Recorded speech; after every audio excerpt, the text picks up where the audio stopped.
Hello friends, today is the 8th day of 8 a.m. 18 days Bhagavad Gita reading spree, and I am continuing to read from this book by Swami Mukundanand.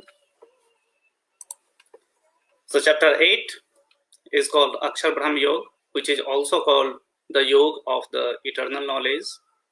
This chapter briefly explains several important terms and concepts that are presented more fully in the Upanishads. It also describes what decides the destination of the soul after death. If we can remember God at the time of departing from the body, we will certainly attain Him. Therefore, we must practice to think of Him at all times. Alongside with doing our daily works, we can remember Him by thinking of His qualities, attributes, and virtues. We must also practice a steadfast yogic concentration upon Him by chanting His names. When we perfectly absorb our mind in Him through exclusive devotion, we will go beyond this material dimension to the spiritual realm. The chapter then talks about the various abodes that exist in the material realm. It explains how, in the cycle of creation, these abodes and the multitudes of beings on them come into existence and are then again absorbed back at the time of dissolution. However, transcendental to this manifest and unmanifest creation in the divine abode of the God, those who follow the path of light ultimately reach the divine abode and never return to this mortal world, while those who follow the path of darkness keep transmigrating in the endless cycle of birth, disease, old age, and death.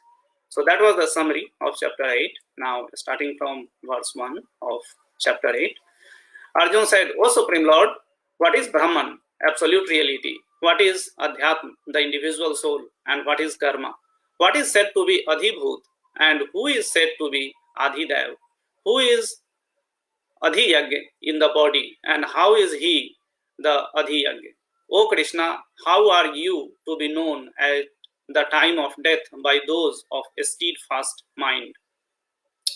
The blessed Lord said, the supreme indestructible entity is called Brahman. One's own self is called Adhyatma. Action pertaining to the material personality of living beings and its development are called karma or fruitive activities.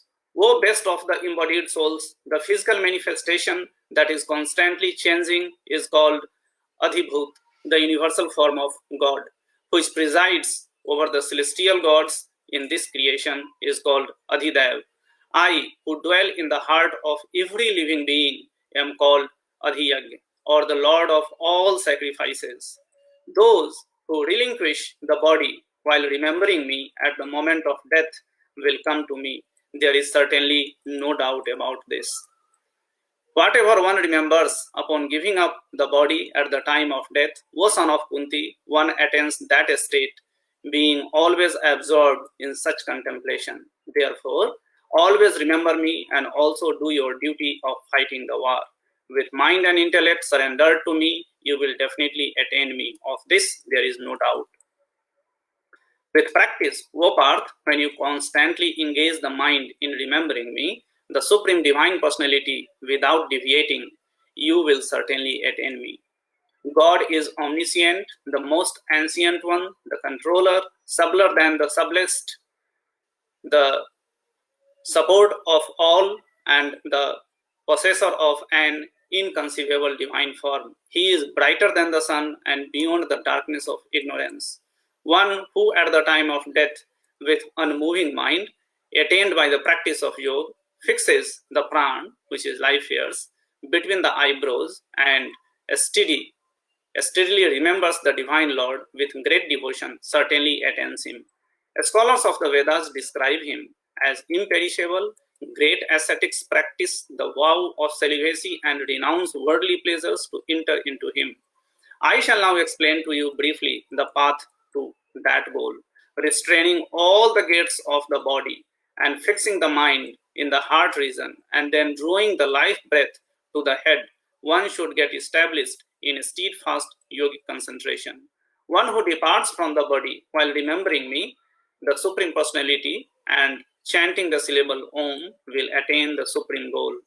O Parth, for those yogis who always think of me with exclusive devotion, I am easily attainable because of their constant absorption in me.